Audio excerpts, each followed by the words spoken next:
오즈의 마법사 제20장 섬세한 도자기의 나라. 양철 나무꾼이 숲에서 찾아낸 튼튼한 나무들을 정성껏 다듬어 사다리를 만들고 있는 동안 도로시는 오랫동안 이어진 고된 발걸음에 지쳤는지 스르륵 잠이 들었어요. 포근한 풀밭 위에 가만히 누운 채 깊은 잠에 빠져들었죠. 사자도 제 몸을 동그랗게 말고 꾸벅꾸벅 졸다가 이내 깊은 잠에 빠져들었고, 귀여운 토토는 사자의 따뜻한 털 옆에 바싹 붙어 누워 새근새근 잠들었답니다. 그 모습을 지켜보던 허수아비는 양철 나무꾼이 땀방울을 흘리며 사다리를 만드는 모습에 문득 호기심이 발동했어요. 이 벽이 왜 여기에 이렇게 높이 서 있는지, 또 대체 무엇으로 만들어졌는지 도무지 알 수가 없어요. 허수아비는 특유의 순진한 목소리로 중얼거렸어요. 양철 나무꾼은 묵묵히 망치질을 하다가 허수아비의 말을 듣고는 시익하고 따뜻하게 웃어 보였어요. 친구여, 머리를 좀 쉬게 해주고 쓸데없는 벽 걱정은 하지 마시오. 양철 나무꾼은 친절하게 허수아비에게 조언을 해주었답니다. 이 벽을 무사히 넘어가고 나면 그 반대편에 어떤 놀라운 세상이 펼쳐져 있는지 자연스럽게 알게 될 거요. 시간이 흘러 얼마 후에 사다리가 드디어 완성되었어요. 얼핏 보기에는 좀 투박하고 거칠어 보였지만 양철 나무꾼은 자신이 만든 사다리가 아주 튼튼해서 모두의 목적을 달성하는 데 충분히 제 역할을 해줄 것이라고 굳게 확신했죠. 허수아비는 조심스럽게 도로시와 사자 그리고 토토를 깨워서 드디어 기다리던 사다리가 준비되었다는 기쁜 소식을 알려줬어요. 허수아비가 제일 먼저 설레는 마음으로 사다리를 오르기 시작했어요. 그런데 어찌나 서투르고 불안하게 오르던지 도로시는 그가 자칫하면 떨어질까봐 마음을 졸였답니다. 그래서 도로시는 허수아비가 떨어지지 않도록 그의 지프로 된 몸을 뒤에서 꼭 붙잡아주고 한 칸 한 칸 조심스럽게 따라 올라가야 했죠. 허수아비가 드디어 벽 꼭대기 위로 머리를 불쑥 내밀자마자 그는 두 눈을 휘둥그레 뜨고는 오, 세상에 하고 크고 놀라운 소리를 질렀어요. 그 소리에 도로시는 깜짝 놀라며 어서 올라와요 하고 밑에서 허수아비에게 힘껏 외쳤어요. 허수아비는 도로시의 응원에 힘입어 더 위로 힘겹게 올라가 벽 꼭대기에 아슬아슬하게 걸터 앉았어요. 도로시도 호기심 가득한 눈으로 벽 위로 머리를 내밀어 보더니 허수아비와 똑같이 오, 세상에 하고 탄성을 터뜨렸죠. 그들의 눈앞에는 믿을 수 없는 풍경이 펼쳐져 있었으니까요. 곧 재빠른 토토가 사다리를 타고 깡총 올라와서는 작게 낑낑거리기 시작했지만 도로시는 주변을 살피며 얼른 쉿 하고 조용히 시켰답니다. 다음은 용감한 사자가 묵직한 발걸음으로 사다리를 올랐고 마지막으로 듬직한 양철 나무꾼이 올라왔어요. 그런데 이 두 친구도 벽 위를 들여다보자마자 오, 세상에 하고 똑같이 감탄사를 터뜨렸답니다. 그들이 모두 벽 위에 나란히 앉아서 아래를 내려다보니 정말 아주 이상하고 신비로운 광경이 끝없이 펼쳐져 있었어요. 그들의 눈앞에는 넓고 광활한 나라가 시원하게 펼쳐져 있었는데 그 바닥은 마치 커다란 접시의 밑바닥처럼 매끄럽고 반짝거리며 온통 하얗게 빛나고 있었어요. 햇빛에 반사되어 눈이 부실 정도였죠. 그곳에는 밝고 화려한 색깔로 예쁘게 칠해진 도자기로만 만든 아기자기한 집들이 여기저기 흩어져 있었어요. 이 집들은 정말 아주 작아서 가장 큰 집이라고 해도 도로시의 허리 높이밖에 되지 않는 아담한 크기였답니다. 또 견고한 도자기 울타리로 둘러싸인 아담하고 귀여운 헛간들이 있었고 도자기로 섬세하게 만들어진 소, 양, 말, 돼지, 닭들이 여러 무리로 옹기종기 모여 서 있었어요. 마치 살아있는 듯 생생한 모습이었죠. 하지만 그 중에서도 가장 신기하고 놀라웠던 것은 그 나라에 살고 있는 사람들이었어요.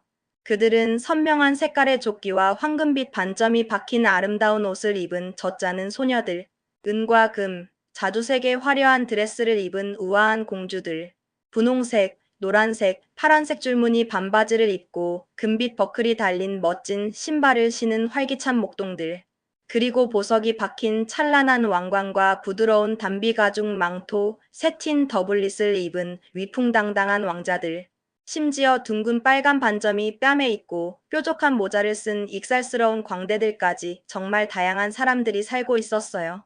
가장 놀라운 사실은 이 모든 사람들이 도자기로 정교하게 만들어졌다는 거였죠. 그들이 입고 있는 옷조차도 모두 도자기로 만들어져 있었답니다. 그리고 그들은 정말 아주 작아서 가장 키가 큰 사람조차 도로시의 무릎 높이도 되지 않는 작은 키였어요. 처음에는 그 누구도 이 이방인 여행자들을 쳐다보지 않았어요. 모두들 자기 할 일에 바쁜 듯 보였죠. 다만 머리가 유난히 큰 작고 귀여운 보라색 도자기 개 한 마리가 호기심 가득한 눈으로 벽 쪽으로 조심스럽게 다가오더니 작은 목소리로 멍멍하고 짧게 짖고는 이내 후다닥 도망쳐 버렸답니다. 이제 어떻게 내려가야 할까요? 도로시가 걱정스러운 듯이 친구들을 바라보며 물었어요. 사다리가 너무 무겁고 길어서 위로 다시 끌어올릴 수가 없었기 때문에 친구들은 한참을 고민했답니다. 그러다 허수아비가 용기를 내어 먼저 벽 아래로 툭 하고 떨어졌어요. 다른 친구들은 그의 지프로 된 몸이 충격을 흡수해 줄 것을 믿고 그의 위로 조심스럽게 뛰어내려서 딱딱한 도자기 바닥에 발이 다치지 않도록 했죠. 물론 혹시라도 허수아비의 머리 위로 떨어져서 그의 지프로 된 몸에 자신의 발이 박히는 불상사가 생기지 않도록 정말 아주 조심 또 조심했답니다. 모두가 무사히 도자기 나라의 바닥에 내려온 뒤 납작해진 허수아비를 들어 올려서 그의 지프로 된 몸을 조심스럽게 두드려 다시 원래 모습으로 복원시켜 주었어요. 허수아비는 아무렇지도 않은 듯 방긋 웃었죠. 이 이상하고 신비로운 도자기 나라를 가로질러서 저 반대편으로 가야겠어요. 도로시가 결심한 듯 말했어요. 남쪽 이외의 다른 방향으로 가는 것은 현명하지 않은 선택일 것 같으니까요. 그들은 조심스러운 발걸음으로 도자기 사람들의 나라를 걸어가기 시작했어요. 제일 먼저 그들의 눈에 들어온 것은 도자기 젖소를 능숙하게 짜고 있는 도자기 젖짜는 소녀였죠. 그들이 가까이 다가가자 소가 갑자기 뒷발로 사납게 발길질을 하면서 소녀가 앉아있던 의자와 우유, 양동이, 심지어 젖짜는 소녀까지도 뻥하고 걷어차 버렸어요. 그러자 그것들이 모두 요란하고 시끄러운 소리를 내며 매끄러운 도자기 바닥에 우르르 떨어져 산산조각 났답니다. 도로시는 깜짝 놀라서 그 처참한 광경을 바라봤어요. 불쌍한 소의 다리는 두 동강이 나 있었고 우유 양동이는 여러 조각으로 완전히 깨져 있었죠. 젖자는 소녀의 왼쪽 팔꿈치에는 커다란 금이 선명하게 가 있었어요. 이런, 젖자는 소녀는 너무 화가 난 나머지 분통을 터뜨리며 외쳤어요. 이게 대체 무슨 짓이에요?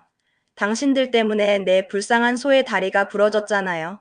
이제 이걸 수리점에 데려가서 다시 붙여야 한다고요. 어쩌자고 여기까지 와서 내 소를 놀라게 한 거예요?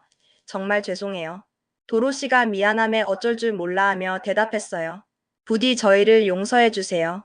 그러나 예쁜 젖자는 소녀는 너무나도 화가 나 있었기에 도로시의 사과에 아무 대답도 해주지 않았어요. 그녀는 부러진 소의 다리를 조심스럽게 집어들고 풀이 죽은 채 새 다리로 절뚝거리며 걷는 소를 데리고 묵묵히 그 자리를 떠나버렸죠. 그녀는 떠나면서 팔꿈치에 금이 간 부분을 몸에 바짝 붙이고 자신들에게 이런 불운을 가져온 어색한 이방인들을 원망스러운 눈빛으로 뒤돌아보았답니다. 도로시는 이 불운한 사고에 마음이 너무 아프고 착잡했어요. 이곳에서는 정말 아주 많이 조심해야 합니다. 다정하고 사려 깊은 양철 나무꾼이 조용하지만 단호한 목소리로 말했어요. 이 귀엽고 연약한 사람들을 다치게 하면 영영 회복하지 못하고 영원히 깨진 채로 남을 수도 있으니까요. 조금 더 걷다가 도로시는 매우 아름답고 화려하게 차려입은 젊은 공주를 만났어요. 공주는 낯선 사람들을 보자마자 깜짝 놀라 걸음을 딱 멈추고는 이내 달아나기 시작했어요.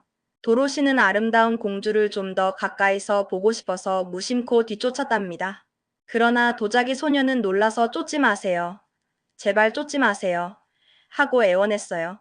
그녀의 목소리는 너무나도 작고 잔뜩 겁에 질려 있었기에 도로시는 이내 걸음을 멈추고 조심스럽게 물었어요. 왜요? 왜냐하면요. 공주가 대답했어요. 그녀는 도로시와 충분히 안전한 거리를 두고 멈춰섰죠. 만약 제가 달리다가 넘어지면 제가 그만 깨질 수도 있으니까요. 그럼 다시 붙이면 되지 않나요? 도로시가 순진하게 물었어요. 그럴 수는 있죠. 하지만 한 번 붙인 뒤에는 전처럼 그렇게 예쁘지 않아요. 접착제 자국이 남을 수도 있고요. 공주가 솔직하게 대답했어요. 아, 그렇겠네요. 도로시가 이해한다는 듯 고개를 끄덕였어요. 저기 조커씨가 오네요. 도자기 공주가 도로시에게 조용히 말을 이었어요. 그는 우리 광대 중 한 명인데 항상 쓸데없이 물구나무를 서려고 하죠. 너무 자주 넘어져서 벌써 100군데나 붙임 자국이 선명하게 나 있어요. 전혀 예쁘지가 않죠. 곧 보게 될 거예요. 과연 한 쾌활하고 장난기 가득한 작은 광대가 그들 쪽으로 발랄하게 걸어왔어요. 도로시는 그가 빨강, 노랑, 초록색의 예쁜 옷을 입었지만 온몸이 여기저기 금이 가 있고 여러 번 붙여진 자국이 선명히 보이는 것을 금세 알아차렸답니다. 광대는 두 손을 주머니에 찔러 넣고 볼을 불룩하게 부풀리며 머리를 까불거리더니 이렇게 익살스럽게 노래했어요. 아름다운 아가씨여, 왜 그렇게 뚫어지게 보시나요? 이 가엾고 늙은 조커를. 당신도 뻣뻣하고 딱딱하기로는 마치 쇠막대를 통째로 삼킨 사람 같아요. 조용히 하세요. 공주가 광대에게 따끔하고 단호하게 말했어요. 이분들은 이방인들이에요. 우리나라에 온 손님이니 정중하게 대해야 하지 않겠어요? 저는 그게 가장 정중한 인사법인 줄 알았는데요. 광대가 능청스럽게 대꾸하더니 곧장 물구나무를 서 보였어요. 조커 씨는 신경 쓰지 마세요. 공주가 도로시에게 조용히 속삭였어요. 머리에 금이 많이 가 있어서 그래서 저렇게 어리석게 행동하는 거예요. 전 조금도 신경 안 써요. 도로시가 활짝 웃으며 말했어요. 하지만 당신은 정말 놀랍도록 아름다워요. 저는 분명 당신을 아주 많이 사랑하게 될 것 같아요. 저와 함께 캔자스로 가서 이모에무의 벽난로 선반 위에 예쁘게 세워두면 안 될까요? 제가 제 바구니에 안전하게 넣어드릴게요. 그건 저를 아주 많이 불행하게 만들 거예요. 도자기 공주가 슬픈 표정으로 대답했어요. 우리 도자기 나라는 마음껏 움직이고 이야기할 수 있어서 지금 이렇게 행복하게 살고 있죠. 하지만 한 번이라도 다른 곳으로 옮겨지면 제 관절들이 모두 굳어버려서 똑바로 서 있는 것 외에는 아무것도 할 수 없게 돼요. 물론 선반이나 진열장, 응접실 탁자 위에 예쁘게 놓여 있을 때는 그것만으로도 충분하겠지만 그래도 저는 우리나라에서 자유롭게 사는 편이 훨씬 더 즐겁답니다. 세상에 제가 당신을 불행하게 만들 수는 없어요. 도로시가 깜짝 놀라 소리쳤어요. 그럼 이만 아쉽지만 작별 인사를 드릴게요. 안녕히 가세요. 공주가 아쉬운 듯 작게 대답했어요. 그들은 조심스러운 발걸음으로 도자기 나라를 계속 걸어갔어요. 작은 동물들과 도자기 사람들은 모두 멀리 도망치면서 이방인들이 자신들을 깨뜨릴까봐 겁을 냈죠. 1시간이 넘게 조심스럽게 걸어가자 여행자들은 마침내 도자기 나라의 반대편 끝에 이르렀고 또 다른 도자기 벽을 발견했어요. 이번 벽은 처음 벽만큼 그렇게 높지 않았기에 용감한 사자의 등을 밟고 올라가서 모두 안전하게 벽 위에 오를 수 있었답니다.